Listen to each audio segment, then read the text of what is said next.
ESPN 94.1 FM and AM 930 present The Drive. It is Thursday, April 24th. Your drive begins now on ESPN 94.1 and AM 930. I'm your host, Paul Swann. Our text line this hour is brought to you by Clark's Pump and Shop at 304-396-TALK. That is 304-396-8255.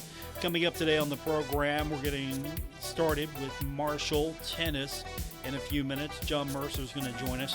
The tournament begins for the Thundering Herd tomorrow. So John will join us to talk a little bit about the tournament and where he thinks his team ultimately will end up.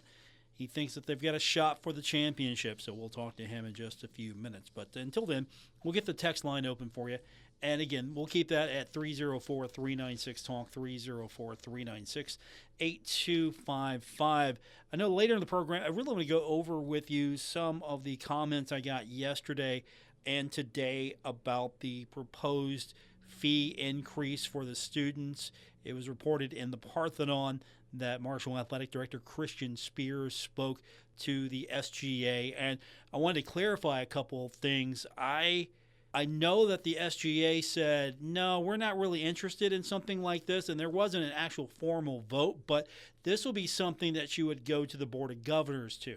The Student Government Association can't impose or withdraw fees. It's something that you want to get them on board. They can't sit and go, hey, look, we're just going to start levying taxes here. That's not how that works. But you got to go to the Board of Governors. And I'm sure that this issue is eventually going to go to the Board of Governors. Is $6 an hour $6 per credit hour worth it to the students? And that's a big question that needs to be answered and discussed. But I'm sure this issue will come up again. And do you think that that's the path that Marshall should take? I know other institutions do that. JMU does it. Larger populations, though, larger student bodies, and you could have a fee, but at the same time, not all the students take advantage, for whatever reason, of what Marshall offers athletically. There are students that have probably gone to Marshall that have never been to a sporting event, and that's fine. They're not there for that. So the question yesterday and today remains is, should the student body, should the students be subsidizing the athletic department? And it was proposed as a maintenance fee for facilities, and there would be usage for the facilities that would generate money, and then that would come back to the SGA. Is that still a good use of the students' funds is probably going to be the debate. 304-396-TALK, 304-396-8255. Also, we do have some good news. I know yesterday we talked about Jalen Spear being in the portal. Now there's some good news. Caleb Hollenbeck, he's a guard signing with the Thundering Herd out of Gillette College. He went to St. Thomas More. He is from Rapid City, South Dakota. And give you an idea of where he's come from. In his sophomore season, he started all 31 games. He scored 498 points on 52.1% shooting, and he was 46.2% from three. So that works out to 16.1 points per game, and that's up from 10.4 points per game as a freshman. His free throw percentage, 81.8%. He's improved. Looks like, again, we'll see what he looks like on the court in real action with the Herd, but he looks like a good get, so he's a guard. So Caleb Hollenbeck committing with the Herd today, making that known on social media accounts. So that's a good get. Start filling the blanks in. You lose a couple of players. You lose Desai Mingo. You lose Jalen Spear. And I've talked to a couple of people that feel like this is just a normal transaction period because there are good players that are coming in and there's going to be some competition for some positions here. So players are leaving now, maybe not wanting to compete for jobs or feeling that they would not have the starting opportunity or the playing time with more players coming in. Normal transactions. Some of you were even giving me sort of the conspiracy theory that Coach Jackson sat them down and said, look, okay, you guys, we got guys coming in. you can stay, but you don't have a job guaranteed. I entertain that conspiracy theory. I don't know if that's the case, but more players to be announced, I'm sure, from the transfer portal. Tonight's the night NFL Draft begins. You can listen to that on our sister station, Cat Sports 93.3 and 1340. We will be waiting to see if Mike Green will be announced as a first-round pick. Of course, we're all hoping that he goes somewhere good. I'm hoping that he's going to the Bengals at 17. Now, again, if you weren't with us yesterday, I went ahead and put it out there, and I'll live up to it for a period of time. I'll live up to it. If Mike Green has fallen to 17, because I think he's better than 17 in this draft, I will not root for the Bengals this season if Mike Green is sitting at 17 and the Bengals pass on him. I will stop rooting for the Bengals. I will not be a Bengals fan. I will not wear my Bengals gear. That includes my hat, anything that I have. I'm not wearing Bengals game. I will not wear Bengals gear. Support that team. If Mike Green is at 17 and the Bengals don't pull the trigger on him. So that's a promise. So two things are going to happen. Mike's going to have to get drafted sooner, or the Bengals are going to have to take him at 17. No ifs, ands, or buts. Texter just wrote in and said lies. No, sir. That is not a lie. If Mike Green does not go to the Bengals, if he's sitting right there at 17, I'm done. I'm absolutely done. I'm a man of my word. Trust me. I'm telling you, I'm going to be done with him for a while. Let's hope let's just hope it doesn't get to that. I knew you guys would call me out on that yesterday. I'm going to have to stay to that. I'm going to have to stick to that. You know what? We've got tennis to talk about, and then we'll get into everything else with you. You can join in now, 304-396-TALK, 304-396-8255. Tournament play begins tomorrow for Marshall Tennis, so it's a great opportunity to catch back up with the head coach of the tennis team, John Mercer. We do that when we continue, and then the text line brought to you by Clark's Pump and Shop will be open the rest of the way, 304-396-TALK. More to come on today's edition of The Drive, ESPN 94.1 and AM 930.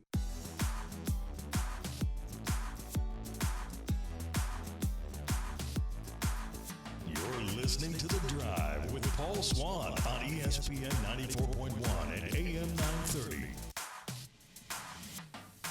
Welcome back to this Thursday edition of The Drive on ESPN 94.1 and AM 930. Coming up tomorrow, it'll be the start of tournament play for the Marshall tennis team. And joining us now on the program to talk about the Herd's opponent, the third-seeded Texas State Bobcats, John Mercer, head coach of the Thundering Herd. So you're taking on Texas State. You're going to be in Rome, Georgia for this one. So you've got a tough assignment ahead of you. How do you feel going into this with the team, John? Good. I think we had a good day of practice today. I think that we had success against Texas State not too long ago, a couple weeks ago. So that works well for us. And I think we're in a good spot. So got an outdoor match in last week, so hopefully that helped us. And see if we can play our game, right? Get out there and play well. Any concerns going into this, the way that you finished the regular season? Maybe not as strong as you would like, but anything that maybe concerns you that you definitely need to see improvement now? We're in win or go home mode. No, not really. I mean, I think we'd won like 4 or 5 in a row before the last one at Georgia State. And, they just played really well. We had some ups and downs, got off to a little bit of a slow start, but, it was a tough trip, getting down there and back. And, but we've had time to recover, coming down here. We had an extra day of preparation, with the outside, the elements and so on. And, I feel good about where we are. And I think sometimes that's a good thing when, it's you can get in the right frame of mind. It's a good thing. Then you got, it's do or die. So, if you want to keep playing, you got to get out there and perform well. So I'm expecting us to play well and, be competitive, and I think we can do the job. Any benefit to, you don't want to lose. I know that's a no-no in coaching, but any benefit to knowing that, okay, you lost, here's what you did wrong, or here's what they did right, here's what you need to do better? You want to have that momentum, obviously, but there is a benefit. Maybe I don't want to say it's a wake-up call. Your team's played well all year long, so is it just one of those where you just have to shake that off and you gotta move forward? Yeah, I think if you play your cards right and deal with your players in a positive light, but you really definitely try to spin it to use it to your advantage. Not taking anybody lightly, et cetera, et cetera. You can't just go out and expect to win. And, sometimes you fall into that trap. And, so if anything, it was a good lesson last week. Even if you feel like you're definitely the better team, you still got to go out there and play the game, right? So play the game. So, hopefully a lesson learned, and hopefully we spun it in a good way, and hopefully, they're prepared to go now. So I think it'll work to our advantage. John Mercer's with us, head coach of the Marshall tennis team. The Thundering Herd, the 6th seed, will face off against the 3rd seed in Texas State. Also, a few days ago, we've got the postseason awards, and Joanna Strom named to the All Sun Belt Conference first team in singles. If you would just speak to what she's meant to you this year and her growth, and being a first teamer, it's an honor. You would love to be player of the year, obviously, but making the first team says a lot. Right. Yeah. She's done an outstanding job. That's always a tough spot to hold down. There's a lot of responsibilities being the number one player, and she's lived up to them. She's really taken the coaching this year and learned a lot from it. Games really improved. Really feel like she's playing a different level. She's won some huge matches for us. But she hasn't been perfect. She's lost some matches, but we feel really good about where she's going with her game, and what elements of her game have really improved, and that should really take her to another level. So it's well earned, well deserved. She's a great competitor. Just does a great job for us, and we'll enjoy having her back for one more year. Also in doubles, Sophia Heron and Aislinn McGrain named first team in doubles as well. And doubles have been very strong for your team, so it was almost a pick 'em there. Anywhere you pointed, you would have probably found a first teamer in your double squads. Yeah, doubles has been good for us. So, and that's something that we need to be good this weekend for us too. But yeah, Sophia and Ash, they've really matured as a team, and really understand their own strengths and weaknesses, and go out there expecting to win every time, but also bring an attitude about it. So again, two seniors who've been through the wars, and we're pretty really consistent throughout the year. I think maybe they had 3 losses or 4 losses or something. Or like 15-3 or something like that. I don't know. But, have been great there. And really all 3 doubles have been really good for us. So, we need them to show up and perform tomorrow. And, I think they will. John Mercer's with us, head coach of the Marshall tennis team. His squad getting sent to open up Sun Belt play tomorrow in the tournament, taking on Texas State, 2 p.m. in Georgia for the tournament. So hopefully you're going to have a long trip this weekend in the Peach State, and obviously you're at that point now where, what else can you do as a head coach? You just sit back and hope that it all comes together, or is there a few things you can still do at that last minute to kind of maybe try to give your team the edge? What goes into the tournament for you? There's just little details. So I was just in the Walmart buying some coolers so that we have some ice towels when you called me. So, just little things like that you're trying to take care of to give you, the best edge possible. But, really, today we did a lot of talking to them about the mental part of it, how best to approach it, going into it, and, which is, basically you want to leave it all out there. You don't want to leave any regrets. You don't want to look back and say, yeah, I didn't really get fully engaged in the match, or, give it my all from, going after it standpoint, and, laying it on the line. So, anyways, there's just a lot of conversations about that to give you a little insight. And then, some conversations about, like I said, we just played this team 2 weeks ago. We played them indoors. It was senior day. We played a really good match, really well. Hopefully we can do that again tomorrow. That's what we're expecting. And, if we come out with the right attitude and the right fire, I think we can do that. Don't you have people, by the way, John Mercer with us, the head coach of the Marshall tennis team. Don't you have people that can go in and you buy coolers? I mean, what'd you get? A whole bunch of Yetis? What'd you do? You're supposed to be coming on the trip, Paul. What's that? You're supposed to be here. You're supposed to be coming on the trip. I didn't receive that invitation. Take care of these details for us. I did not receive that invitation, sir. I would have been right there with you. I didn't get my travel voucher, plans, agenda, anything. I would have been right there. Yeah. So what'd you get? A whole bunch of Yetis for these ladies? Different world. No, not the Yetis. We just kind of went with the styrofoam. So that'll get the job done. Anything to keep the ice cold and keep towels cold and, be ready just and prepared. The sun pops out and it gets super humid. We can be used to the heat and, deal with it. But, you got to do a little of everything, when you're the coach. So maybe I should have my assistant out here. What do you think? I think so. Maybe JJ, where's he at this time, right? Like I said, there's little things that you're just trying to get straightened out. And, I think we've taken care of all those details. We'll get a good meal tonight, have a good breakfast tomorrow, and play early tomorrow afternoon. So,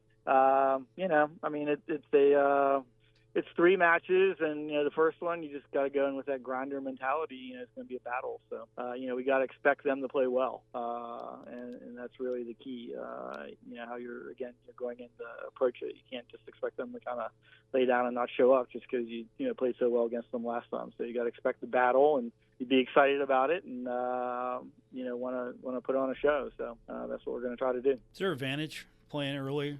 You don't have to wait all day for this.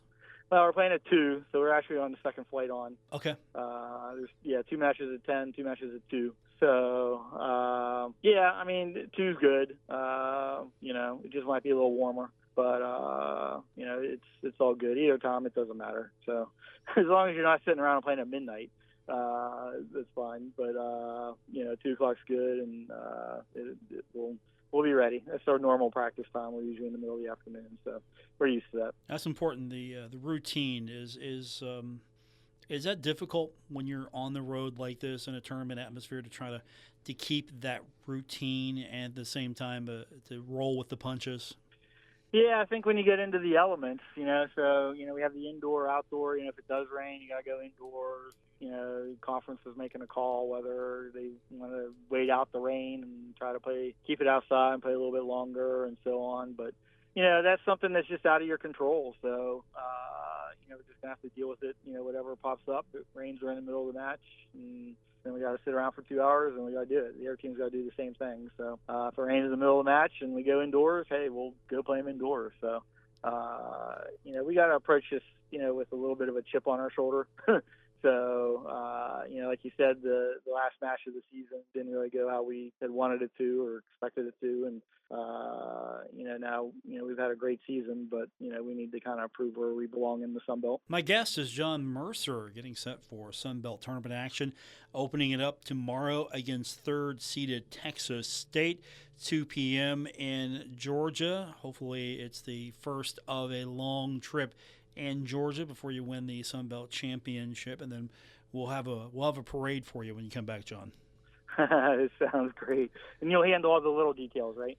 And look, I'm going to tell you right now, if I'm getting a cooler, for this team, I'm not doing styrofoam. I like it. Yeah, you're going all out, huh? Look, you win the championship, we're getting Yetis or something. We're getting something nice. I would have thought you would have personally had each student athlete a Stanley to to quench their thirst, personalized as well. No, we're going in the grind out mode here. So got to earn that Stanley. I like it. That's right. So we'll be ready. You get styrofoam until you prove otherwise. Exactly. So yeah, I mean they appreciate it. They appreciate what they get. So they're great in that regard, and they're given a lot of privileges, which is nice. But sometimes you just gotta get dirty. So it's gonna be one of these weekends. If we're gonna pull it off, we're gonna have to get a little mean streak in us. So let's see if we can do it. You expect any green and white in the stands tomorrow? Oh, yeah. I don't know the setup. So what's the setup like? And then, hopefully you did Yeah. have some fans follow. It's nice. I mean, it's at Rome. It's in Rome, Georgia. It's a facility that's part of Barry College or Barry University. But so it's a neutral site for everybody. But it's a site that the USTA uses a lot. So not only do they have a really nice 6-court indoor backup, they have 50-some courts here that are set up in blocks of 6. So with a nice clubhouse. So, we'll have our own bank. So basically at 2 o'clock, the 2 and 7 seeds will be playing each other on one bank, and then we'll be playing the 3 and 6 seeds will be playing on a different bank. And so you both play at the same time. So there's really not a whole lot, advantage, to the rest factor, because that gets to be huge as you get into the tournament and get later in the tournament. But, seating right behind the courts up high, it's great viewership, great area to view. And, it's a great spot. When the conference expanded and went to the 14 teams, it had always been at Peachtree City, Georgia. And that one just wasn't big enough to host all the teams. So, with practice courts needed, et cetera. So they moved to this one, and I think it was a great move. So, this can handle a lot of teams and all at the same time, and handles a lot of programming throughout the year. They had the men's championships here last week, so Sunbelt's doing a good job securing this one. John Mercer, head coach of the Marshall tennis team. Good luck, John. We'll hopefully talk to you next week about a championship and then the next step forward for this program. I'm looking forward to it. Thanks, Paul. Yeah, thank you. Go Herd. There you have it. John Mercer, everyone. Good to talk to him as the Thundering Herd getting set for Texas State. Sunbelt play beginning tomorrow for Marshall. Our text line this hour, 304-396-TALK, 304-396-8255. We got more coming up on today's edition of The Drive on ESPN 94.1 and AM 930.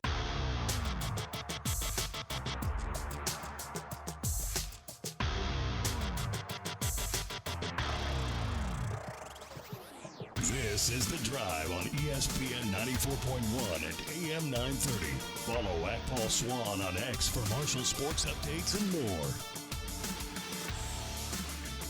Welcome back to this Thursday edition of The Drive here on ESPN 94.1 and AM 930. Our text line is brought to you by Clark's Pump and Shop at 304-396-TALK, 304-396-8255. As a reminder, coming up tonight, we've got the NFL Draft first round. You can hear it on Cat Sports 93.3 and 1340. You can also stream that. You can download the app, go to the website. You can listen to it there. Go to catsports933.com, and that'll get you started. The links, the apps are there for your Android or your iOS device, or, of course, you can just listen to the stream right there on the website. So we're hoping that Mike Green goes first for the Thundering Herd. The Browns have the second pick in the draft. Thankfully, they're not going to do anything smart like pick up Mike Green, so I'm not worried there. The Bengals, the 17th pick. The Steelers, the 21st pick. And, of course, that's nightmare fuel for me right now. That is absolute nightmare fuel for me. The Bengals passing on Mike Green, if he's available, and the Steelers picking him up, that's absolutely going to be the worst-case scenario for me in the draft. Of course, we got to also talk about J.J. Roberts. He probably is going to be a day 2 draft pick. At least that's my anticipation. Where would you like to see Mike Green go? Obviously, a lot of you want to see the Bengals take him. Obviously, you listen to the show, you know I'm a Bengals fan. But where do you think Mike Green will end up? Where would you like to see him go?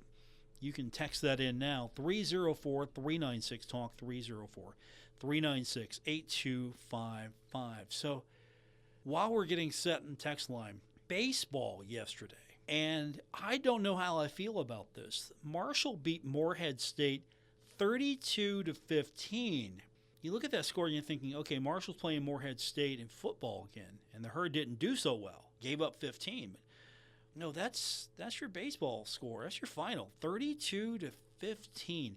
42 runs in 2 days for the Thundering Herd. I know a win's a win. You want to see the Herd always win, but that had to be at some point just ludicrous to watch, unwatchable. 32 runs and 15 for Morehead State. That's not baseball to me. That's something else. I mean, that's backyard baseball. You got one of those big fat bats. Remember those? If you were a kid, you had those big plastic bats, and it looked gigantic, so you could actually hit the ball if you're a kid. That's what they were playing with yesterday, it feels like anyway. And so the Herd's going to be back at it.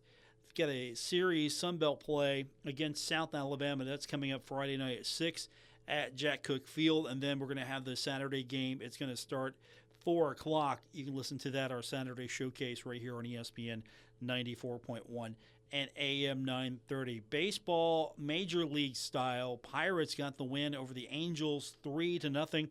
The final game of the series coming up tonight. And Anaheim will go on the air 9 o'clock right here on your home of the Pirates. And then, of course, the Reds got the win over the Marlins yesterday, 5-2. Yankees got the better of the Guardians, 5-1. Both the Reds and the Guardians have today off. 304-396-TALK, 304-396-8255. Our text line to be a part of today's show here on ESPN 94.1 and AM 930. All right, I've been holding off on this. I want to get into it when we continue. There was an interview today that started to make the rounds. There's a podcast that I'm sure some of you follow. It's called Locked On Sunbelt, and it covers, as you would guess the name indicates, it would cover the Sunbelt. David Schultz hosts that video and audio podcast. And so Coach Huff was a guest of his on the latest episode. And Coach Huff had some interesting things to say about last season regarding Braylon Braxton. And so I'm going to open up the text line for you now on that one. If you've seen it, I want to get your thoughts. If you haven't seen it or heard it, I'll break down what Coach Huff had to say about why he didn't start Braylon Braxton last year. And the reaction already, not good if you're a Marshall fan. Of course, if you're a Marshall fan right now, anything that Coach Huff says or does, you're probably not going to react well to. But he had an interesting take on why he didn't start Braylon Braxton last year. We'll talk about it when we continue on this edition of The Drive, ESPN 94.1 and AM 930.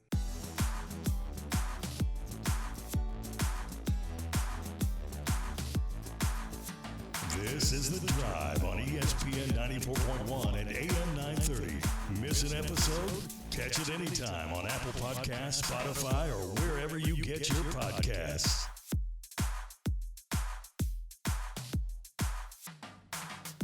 Welcome back to this Thursday edition of The Drive here on ESPN 94.1 and AM 930. Our text line this hour is 304-396-TALK, 304-396-8255. So if you haven't seen it on social media just yet, Marshall former coach Charles Huff was interviewed on the Locked On Sunbelt podcast. And if you've ever listened to or watched the Locked On Sunbelt podcast, Dave Schultz is the host. Does a good job. And so Coach Huff's on with him. And one of the clips that was shared to kind of tease the interview to get everyone excited about, this new episode was Coach Huff talking about Braylon Braxton. And I'm going to try to paraphrase what he said. It was over a minute or so in that clip, but Coach Huff pretty much said that he acknowledges that everyone didn't think that he knew what quarterback to play. And he flat out said that he didn't want to get Braylon hurt and that the game didn't matter. He said if you play Braylon Braxton against Ohio State and whether that Marshall wins that game or doesn't win that game, it has no bearing on winning the Sun Belt Championship. And he also said the same thing. You could play Braylon Braxton against Virginia Tech, and you can win that game or not, no bearing on winning the conference championship. And the only thing that you get from winning that game is the fans are excited. You lose in conference, and the season is a bust. And he talked about the season prior, and you play North Carolina State. He said quarterback gets hurt, running back gets hurt, lose 3 games in a row in conference. That ruins the season. And so he said and highlighted Rasheen Ali was out with a high ankle sprain and basically said, look, it's great. Everyone pats you on the back, but, Cam Fancher gets hurt. And so he said, I learned, quote, the only thing that can happen in those games is good players get hurt, and that affects your whole season. And that was on the Locked On Sunbelt podcast with David Schultz. And that, of course, didn't sit well with a lot of Marshall fans on social media. Anecdotal as it may be, the feedback was, are you serious? Are you kidding me? You play the game to win. And I understand you want to protect your players, but at the same time, you want to win those games. Was that the attitude going into Notre Dame? Oh, we got to pull a couple players out because, we beat Notre Dame. Doesn't mean anything. We can't win the conference. No, you play to win the game. End of story. You play to win the game. You're not trying to game the season. You're trying to win every single game. What happens, happens. What happens, happens. End of story. How do you get the program to the next level if you're not playing and then winning those games? You got to play them, obviously. Going down to Georgia, money game there. Can Marshall beat Georgia? Well, I'm sure there are a lot of Herd fans on game day are going to be juiced up thinking that the Herd can win. We don't know. What if Marshall goes down with the attitude, you know what, we can't win this game, so we'll just play we'll play a few of the starters, play a few other guys here, and, we'll just get ready for the only season that matters, the conference season. The goal now is it's not the bowl games. Because what's that do for you? What does the bowl game mean to you? It means nothing. The only thing that matters right now is the college football playoff. Bowl games are inconsequential, and I'll say it again louder. Bowl games are inconsequential. If you're invited to one, you want to play and win, that's great. I support you, and I hope the kids have a great time, the ones that actually want to go to it and don't hit the portal or drop out because they don't want to be in that game. How do you get to the college football playoff? Well, you got to be the best G5 champion. How do you become the best G5 champion? Well, you win your conference, obviously, and then you got to get ranked. How do you get ranked? Well, if you have a great record out of conference, if Marshall maybe loses Ohio State, beats Virginia Tech, maybe Marshall looks a little bit better. If the only blemish for Marshall was Ohio State, you're making a pretty good case for yourself here. At the same time, you could win your conference, you get the conference championship, that's fantastic, and we're all happy about that, but at the end of the day, it didn't do a thing for you. No bowl. Conference trophy, yeah, no bowl. Everyone got mad because there was no bowl because players were opting out, players were transferring, Coach Huff left, and the team basically parted ways with Marshall for the most part. A lot of players in the transfer portal. And so you couldn't even field the team. Bowls are inconsequential. They've been that way for a while. It's just getting more and more prominent that outside of the college football playoff. So how do you get into the college football playoff? Well, you go to play to win the games. Absolutely. Go out and play. You're not sitting here going, well, I got to hold him back. This isn't load management for LeBron James before you get into the playoff run. This isn't what we're talking about here. You have so many few opportunities. Let me re-say that. I got ahead of myself here. You have so little. So few opportunities. And I understand you want to protect the players, and I completely get that. I respect that. But so you throw the players that aren't so good to the wolves instead of the good players, he said. Good players get hurt. So do we not care about the bad players? I know that's not what he meant, but do we not care about the bad players or the mediocrity here, the mediocre players? Yeah, that's got me fired up. I'm sorry. This has got me agitated a little bit to see that. Are you kidding me? Are you serious? Or is this you trying to, cover up for something? Texture says, so why did he pull Braxton during the Georgia Southern game if he gave us the best chance to win? What about Turner? Texture also says, I spoke with Brian Broaddus, ex-scout for the Cowboys and analyst, really likes Mike Green for the Cowboys to compliment Micah. So I hope that happens, but probably won't because they think they have to make headlines instead of picking smart. Appreciate both those texts. So draft tonight, Mike Green, we're all hoping for a high pick for him. And then, of course, for the other texter, you go to play the game. Absolutely. You have to play a quarterback. You have to play a quarterback. Give your team the best chance to win. Don't quit on your team. This isn't load management. This was the start of the season. This isn't load management. And I don't want to assume anything, but was this really good for the team, or was this good for Coach Huff? I lean toward it being good for Coach Huff. You know, these games here, I'm supposed to lose them anyway, so I'll keep my best players out so I don't lose them. I can go into the season, and I can win this thing, and then I look good. But, yeah, you look good. You won the conference championship. Had to have a few things happen for you for that to happen. But you win the conference championship, and then you're out of here. Are you going to do that at Southern Miss? Or are you kind of priming the pump like, yeah, we're going to play our second best quarterback because we don't want our best quarterback to get hurt. We're going to play our second best running back because we don't want our best quarterback to get hurt. Now you look at that Southern Miss schedule, and you have Mississippi State, Jackson State, Appalachian State, Louisiana Tech, Jacksonville State, Georgia Southern. Other than Mississippi State, are you sitting out? Your best quarterback for Mississippi State to preserve? Are you preserving your team? You're going to sit them out for Jackson State so you can get ready for Appalachian State. Have a great night, everyone. I'll be back with you tomorrow here on ESPN 94.1 and AM 930.